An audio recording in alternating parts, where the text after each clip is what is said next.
సభాధ్యక్షులు జిల్లా ఇన్ఛార్జ్ మంత్రివర్యులు శ్రీ దామోదర్ రాజనరసింహ గారు, ఇంతటి గొప్ప కార్యక్రమానికి ముఖ్య అతిథిగా విచ్చేసినటువంటి గౌరవ ముఖ్యమంత్రి వర్యులు శ్రీ రేవంత్ రెడ్డి గారు, జిల్లా మంత్రివర్యులు శ్రీ జూపల్లి కృష్ణారావు గారు,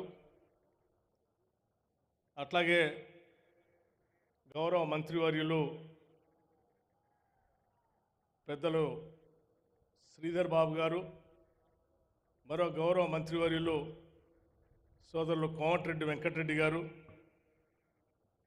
గౌరవ మంత్రివర్యులు సీతక్క గారు, గౌరవ మంత్రివర్యులు పొన్నం ప్రభాకర్ గారు, గౌరవ మంత్రివర్యులు శ్రీ ఉత్తమ్ కుమార్ రెడ్డి గారు, గౌరవ మంత్రివర్యులు తుమ్మల నాగేశ్వరరావు గారు, గౌరవ మంత్రివర్యులు పొంగులేటి శ్రీనివాసరెడ్డి గారు, గౌరవ రాష్ట్ర ప్రభుత్వ సలహాదారులు, గౌరవ పార్లమెంటు సభ్యులు, నా తోటి శాసనసభ్యులు, వ్యవసాయ శాఖ కమిషన్ చైర్మన్, వేదిక మీద ఉన్నటువంటి వివిధ కార్పొరేషన్లకు సంబంధించినటువంటి చైర్మన్లు, అట్లాగే ఈ కార్యక్రమాన్ని దగ్గరుండి ఏర్పాట్లు చూసినటువంటి వ్యవసాయ శాఖ చీఫ్ సెక్రటరీ, ఇతర ఉన్నతాధికారులు, అలాగే నలుమూలల నుంచి, జిల్లాల ఉన్న నలుమూలల నుంచి పెద్ద ఎత్తున ఈ రైతు పండగకి విచ్చేసినటువంటి రైతు సోదరులందరికీ ముందుగా నా హృదయపూర్వకమైనటువంటి నమస్కారాలు. ఈరోజు ఈ సభ చూస్తూ ఉంటే రైతు పండగ అంటే నిజంగా పండగలానే ఉంది. ఓ పెద్ద సంక్రాంతి పండుగలానో లేకపోతే ఇంకేదో పెద్ద పండుగలానో రైతాంగ సోదరులందరూ కూడా ఇక్కడ చేరి పెద్ద ఎత్తున సంబరాలు చేసుకునేటువంటి కార్యక్రమానికి ఈనాటి ఇందిరమ్మ రాజ్యం తీసుకున్నటువంటి అనేక నిర్ణయాలు ఈ పండగ కారణమైంది.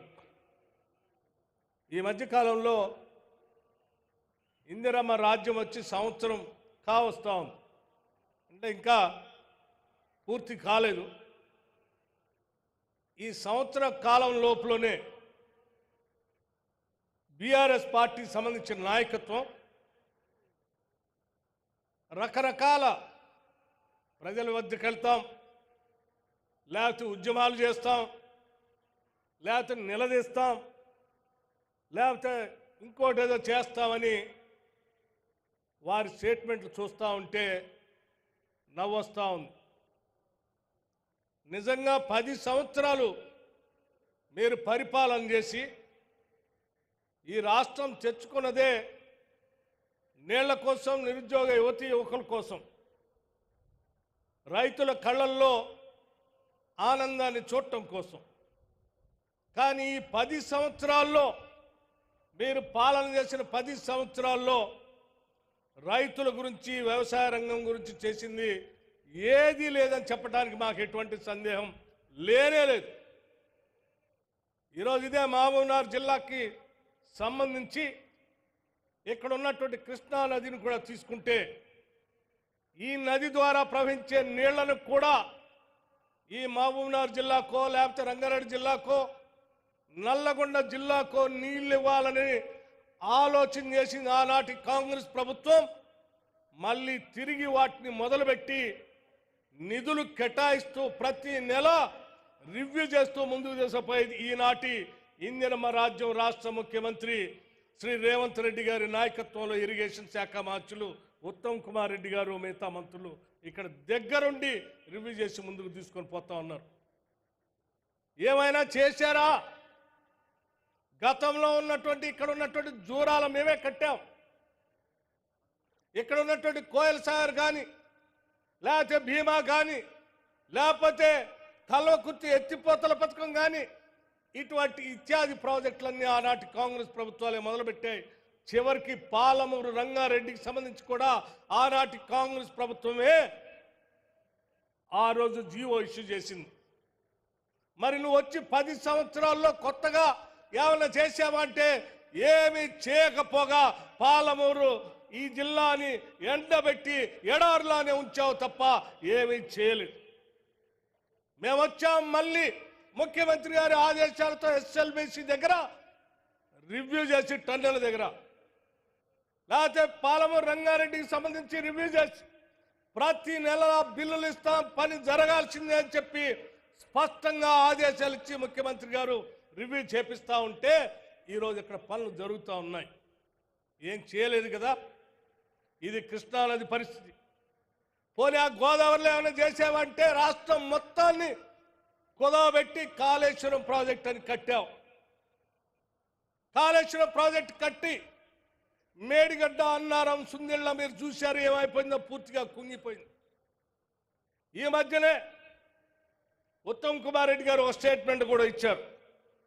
అయ్యా మీ కాళేశ్వరం పని చేయకపోయినా, మేడిగడ్డ అన్నారం సుందిళ్ళ కుంగిపోయినా, అందులోంచి చుక్క నీళ్లు తీసుకోకపోయినా మా ప్రభుత్వం ఒక పకడ్బందీ ప్రణాళికతో గతంలో కట్టినటువంటి అనేక ప్రాజెక్టు ద్వారా ఎస్ఆర్ఎస్పి కానీ, కడెం కానీ, శ్రీపాద ఎల్లంపల్లి కానీ, లేకపోతే మిడ్ మానేర్ కానీ, లోయర్ మానేర్ లాంటి అనేక ప్రాజెక్టుల ద్వారా చివరికి దేవాదులు లాంటి వాటితో తీసుకున్నటువంటి ప్రణాళికాబద్ధంగా జాగ్రత్తగా పనులు చేస్తే దాదాపు 66,77,000 ఎకరాల్లో వరి సాగు చేస్తే 153 లక్షల టన్నులు అత్యధికం ఈరోజు రాష్ట్రంలో ఉత్పత్తి జరిగింది. మరి కాళేశ్వరం లేదే, మేడిగడ్డ లేదే, అన్నారం లేదే, సుందిళ్ళ లేదే. మీరు 1,25,000 కోట్లు తీసుకొచ్చి దాంట్లో పోసి కడితే అది పనికి రాకుండా పోయినా ఇవాళ ప్రణాళికాబద్ధంగా మా ప్రభుత్వం ఆలోచన చేసి పండిస్తే మీకంటే ఎక్కువ, మీ 10 ఏళ్ల సమయం కంటే ఈరోజు మా రాష్ట్ర ప్రభుత్వం హయాంలో సూచనల ప్రకారం అత్యధిక ధాన్యం పండిస్తే ఒక ఆయన అంటాడు నేను రోడ్డు మీద పోతాం ధాన్యం కొనుగోలు చేయట్లేదు అంటాడు. ఎక్కడ ధాన్యం కొనుగోలు చేయట్లేదు? పకడ్బందీగా అత్యంత ప్రణాళికాబద్ధంగా కొన్ని వేల సెంటర్లో ధాన్యం కొనుగోలు సెంటర్ని ఐకేపీ సెంటర్ల ద్వారా ప్రారంభోత్సవం చేయటమే కాకుండా మీలాగా నెలల తరబడి డబ్బులు ఇవ్వకుండా వారం రోజుల్లోనే వాళ్ళ ఖాతాల్లోకి డబ్బులు వచ్చేటట్టుగా కూడా చాలా స్పష్టంగా ఈనాటి ప్రభుత్వం చేసి ముందుకు పోతాం. ఇది కాంగ్రెస్ ప్రభుత్వం రైతుల కోసం ఆలోచన చేసినటువంటి ప్రభుత్వం. ఇంకో ఆయన అంటాడు నేను ఉద్యమం చేస్తా, బయటకు వచ్చి ఏం ఉద్యమం చేసేది 10 ఏళ్ల పాటు ₹1,00,000 రుణమాఫీ చేస్తా అని చెప్పి 2014-18 నుంచి 4 దఫాలుగా ఇన్స్టాల్మెంట్లో చేస్తే ఆ డబ్బులు వడ్డీకే సరిపోలే. 2018-2023 వరకు ₹1,00,000 రుణమాఫీ చేస్తామని మాటలు చెప్పేవే తప్ప అవి చేయకుండానే గాలికి వదిలేసిపోయినాం. మేము మా ముఖ్యమంత్రి గారు యావత్ రాష్ట్ర మంత్రిమండలి మొత్తం కూడా ఆలోచన చేసి ఆనాటి కాంగ్రెస్ ప్రభుత్వ ఎన్నికల సందర్భంలో మేము ఇచ్చిన హామీ మేరకు తప్పనిసరిగా 2 లక్షల లోపులో ఉన్నటువంటి రైతుల రుణాలన్నింటినీ కూడా మాఫీ చేస్తామని చెప్పి చాలా స్పష్టంగా మాట ఇవ్వటమే కాదు, ఆగస్టు 15 లోపల కల్లా చేస్తానని ముఖ్యమంత్రి గారు మాట ఇవ్వటమే కాకుండా మీలాగా తప్పించుకోవాలి. ఇచ్చిన మాట ప్రకారం మాట తప్పకుండా వెనక్కి తిరగకుండా కేవలం 15 రోజుల్లోనే 18,000 కోట్ల రూపాయలు 2 లక్షల లోపల ఉన్న వాళ్ళందరికీ రుణమాఫీ చేశాం. అరే 15 రోజుల్లోనే ఈ దేశ చరిత్రలో ఎక్కడ స్వతంత్ర భారతదేశంలో ఏ రాష్ట్రంలో కూడా 18,000 కోట్లు రుణమాఫీ చేసిన దాఖలాలు లేవు. మరి మీరు 8 లక్షల కోట్ల రూపాయల అప్పుల భారాన్ని మా మీద వేస్తే కూడా మేము రైతులకు మాట ఇచ్చాం కాబట్టి తప్పనిసరిగా చేయాలని ఆ 18,000 కోట్లు చేస్తే సంతోషించి రైతుల పక్షాన నిలబడి ఈ ప్రభుత్వం చేస్తుంది కదా అని సమర్థించాల్సింది పోయి మేము ఇంకా ధర్నాలు చేస్తాం లేకపోతే ఇంకేదో చేస్తామని చెప్తున్నావు. నువ్వు ధర్నాలు చేయటానికో లేకపోతే ఇంకోటి చేయటానికి రాష్ట్ర ప్రభుత్వం చూస్తూ ఊరుకోవటానికి సిద్ధంగా లేదు. ఏ ఒక్క అంశాన్ని కూడా మేము వదిలిపెట్టాం. మేము ఇచ్చిన మాట ప్రకారం అన్నీ చేసుకుంటూ పోతూనే ఉంటాం. మీలాగనే మేము కూడా ఉంటామని మీరు భావిస్తే పొరపాటు. 18,000 కోట్ల రూపాయలు ఇచ్చిన తర్వాత కొద్ది మందికి రేషన్ కార్డు లేకనో ఆధార్ కార్డు తప్పిపోయో లేకపోతే బ్యాంక్ అకౌంట్ తప్పిదం వల్ల వాటి వల్ల కొద్దిమంది ఆగిపోతే ఇయ్యలేదు, మీరు మాట తప్పారు, మీ మీద ఉద్యమం చేస్తా ఉన్నారు. ఎందుకు చేస్తావయ్యా? మేమే వదిలిపెట్టడానికి సిద్ధంగా లేవు. మీకంటే ముందే మా వ్యవసాయ శాఖ మంత్రి గారు, మా ముఖ్యమంత్రి గారు రాష్ట్ర ప్రభుత్వ యంత్రాంగానికి ఆదేశాలు ఇచ్చి అలా మిగిలిపోయినటువంటి వాళ్ళు ఎంతమంది ఉన్నారో ఇంటింటికి వెళ్ళి లెక్క తీయండి.